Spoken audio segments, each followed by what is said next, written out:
Tila makikita raw ng Katden fans sina outstanding Asian star Catherine Bernardo at Asia's multimedia star Alden Richard na magkasama sa darating na GMA Gala 2024. Sa isang episode kasi ng Marites University, binanggit ng host ang tungkol sa mga host ng It's Showtime na inimbitahan ni GMA Senior Vice President for Programming, Talent Management, Worldwide and Support Group Antoinette Gozon Valdez sa naturang event.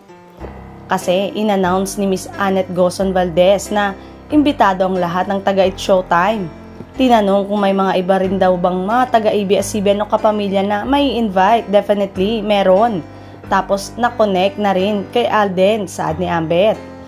Dagdag pa niya, so humuhopya ang mga Katden fans na sana nga raw matuloy this time. Makita na nila para validation na daw na yun na may something ang deeper between the two of them.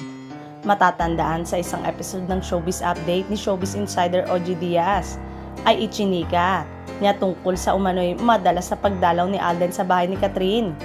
Bago pa man ito, nauna nang naispatang magkasamang nanonood ng pelikula sa BGC. Pero sa kasalukuyan ay wala pang anumang pahayag ang dalawa para pabulaanan o kumpirmahin kung may relasyon ba silang dalawa maliban sa isang panayam ni Alden, kung saan niya sinabi ang isang makahulugang what you see is what you get nang tanungin siya tungkol sa namamagitan sa kanila ni Catherine.